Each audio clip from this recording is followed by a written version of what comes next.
Hi guys, welcome to an English Language Paper 1 video on Jaws Part 2. I would advise pausing the video here so you can read the extract. This is the first part. We get a synopsis at the start telling us that this is the section where Quint is giving us a speech about when he was in the war.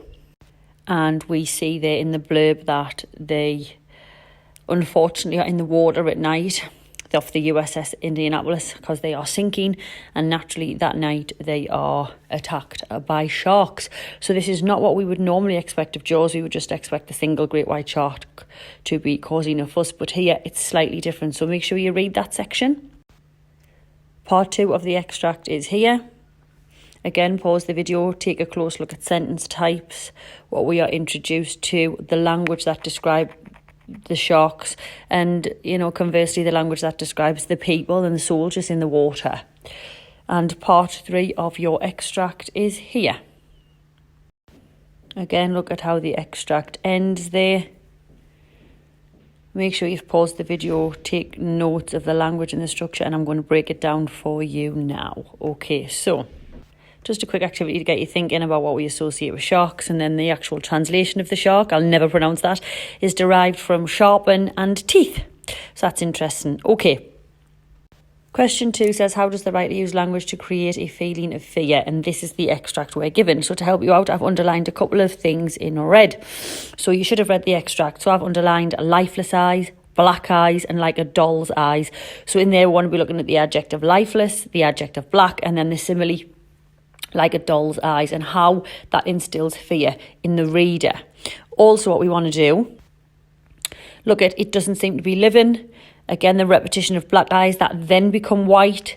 We get the terrible high-pitched screaming, the colour red obviously, and then we get things like pounding and hollering, ripped to pieces, bobbed up and down in the water just like a kind of top, upended. Well, he'd been bitten in half below the waist. So those are the things that I would be focusing on. I'm going to show you my example opening in just a second. But remember, we need close analysis of quotation.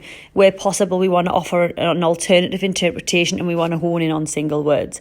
Your success criteria might look like this: quotation, analysis of the language, explain the effect on the reader with a possible alternative interpretation. I always tell mine to go for 4 quotations for 8 marks. Example opening then might read like this: fear is created via the description of the shark's eyes and also its predatory behaviour. The triple lifeless eyes, black eyes like a doll's eyes, implies that the animal cannot show the desperate men any form of sympathy or mercy. This is confounded through the adjective lifeless. Additionally, this adjective seems to mirror the very ambition of the shark, which is to end life as a means of survival. So again, you want to take that further. We want to be analysing the colour black, the associations with black, the connotations of black. We want to think about doll's eyes and what that shows us. Why is it dull? Why does it appear to be dead in that regard? Why is it almost like a toy? So try your analysis there, guys, and email me if you want. You can write an answer and send it to me at StaceyV on Instagram, and there's a little bit of like a mark sheet so you can mark yourself. So have a go there, mark yourself and see how well you've done. Question 3, we know structure. So just a quick reminder of your structural devices. There's two things we can do. We can use Freytag's pyramid, which is there. So again, go back through the extract and chart all of those things. Where's the inciting incident? Where's the rise in action? What is the climax? There can be more than one. Is there any fall in action? And obviously, is the resolution the bit where they have delivered the bomb at the very end? If you don't want to use those and you want something else, then we could do the following. We could look at equilibrium, disequilibrium, climax, foreshadowing. We could think about sentence types, punctuation. Again, the foreshadowing will be there for us in terms of the beginning, them ending in the water, and what we would expect when the sharks begin to circle. Again, what are our expectations? And I'll break it down for you now. Okay, the opening. I think it's disequilibrium, and I think the inciting incident is immediately established by the introduction of the torpedoes slamming into the side. So we have immediate danger. The reader naturally feels on edge. We wonder if these people are safe. We have been thrown in the middle of a war zone. We are anxious, and the disequilibrium is further sustained by the Hiroshima bomb being mentioned. Again, what does that do? Look how it's a sentence on its own. We probably want to comment on that. we know we have knowledge of what occurred with the dropping of that bomb, and then in the next instance we get the first shock. So we have disequilibrium, inciting incident, disequilibrium sustained. Okay, second section. I think the climax is the introduction of the sharks come cruising. It's a juxtaposition as if they are so settled. Remember, this is their habitat. This is their world that we are in. So they are cruising because this is what they're going to do. We also get this climactic moment as well, and the rising action of the pounding and the hollering and the screaming of the men, which obviously juxtaposes the fact that the shark is cruising. The men in tight groups, again, they are attempting to protect themselves. The reader feels massively anxious here. We know that they are in danger and impending death is on the horizon. Then we move into this bit. Look at that sentence paragraph all on its own. Sometimes he wouldn't go away. Again, what does that foreshadow? The fact that he's going to come back. It also foreshadows the rest of Jaws as well, really, doesn't it? Again, what impression do we get when we get a physical description of the shark's eyes? It's lifeless, it's predatory, it's there to kill and kill only. It doesn't show feelings. And again, he says that the ocean turns red. I think that's a second climactic moment, because now we do have actual death. Here we get this, again, climactic moment about death where he realises that his pal is bobbing up and down. So now Benchley introduces graphic, violent imagery to instill the danger, to instill the fact that the shark has bitten half of somebody and swam away and will return, as we were warned prior. By the time we reach the end, I mean, it's just pure anxiety, isn't it? And disequilibrium continues all the way throughout when he says, waiting for my turn, the acceptance of death. And then look at that, I'll never put on a life jacket again. It again is quite unsettling for the reader. And then we finish. And the finish is interesting, guys. Because what happens is we find out how many men went into the water and how many come out. So that's factual. We get the date.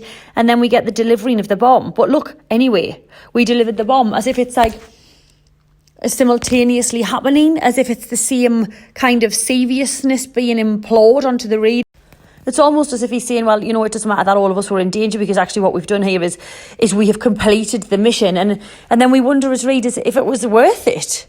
So why do we conclude with the bomb? Okay, again, have a go at this answer. Some success criteria there for you. Send it to me on Instagram, and I'm just going to show you just my opening. So that's going to come up. You can see there what we should do. 8 marks, 4 detailed paragraphs. Use the right terminology. Explain how the reader responds. My opening might read something like this. Benchley immediately instills a nervousness in the reader by introducing warfare, slammed 2 torpedoes into our side. This creates an impression of urgency and danger. This instance of disequilibrium is further sustained with the information which follows, Hiroshima bomb. And this, while seeming climactic, is almost preparing the reader for the fully developed climax and arrival of the shark. Combining war with the predatory sharks ensures that the opening to the speech is highly anxious and outlines a sense of impending doom. Again, from there, I'm going to comment on the climax. I'm going to give you something that might help you, so you can use the following. Have a look at this. There's just some suggestions of what I would be including. Again, write it up, time yourself and send it to me. You've got the climax, rise in action, climax again, foreshadowing and conclusion. Success criteria might look like that. So again, mark yourself. And question 4. A student having read this section of Jaws claimed Benchley creates an absolute fear from the opening line. How far do you agree/disagree? So here is our 20 marker, guys. Go back through and have a go. This is how I would start. I think you need 2 sides here. I agree with the statement. Benchley instills an atmosphere of fear from the opening line, which initially introduces the topic of war and eventually leads to the arrival of the sharks. The sharks come cruising. By using the verb cruising, the reader realises that sharks are calm and collected and ready to kill. Additionally, the connotations of this word suggest that these predators are observing their prey and readying themselves to attack. Go back through, have a go going for 20 marks, 2 sides, absolute analysis here of how he creates fear. Think about close analysis of words. Think about how the men are reacting to the sharks with all those verbs we discussed. Consider how Benchley introduces the sharks. And then question 5 would look like this. We've got the option of creating a description suggested by the image, which is the shark surrounding the soldiers in the water on the life jacket, on the life raft, or write a story titled That Night. I'll show you my quick example here. Just a quick example. A darkness descended and seemed to lie on the calm surface of the water, as if looking for companionship, but there was none to be found. Shadows started appearing from all points on the compass, north and south, east and west. These particular shadows moved and circled the soldiers, who were grouped together like something from a tribal regiment. As you can see there, I've used the dash, I've used the colon. You can find loads of my descriptive writing, guys, on Instagram at Stacey Ray. There is over 1,000 videos on my YouTube channel, Stacey Ray. I hope this was useful. Good luck.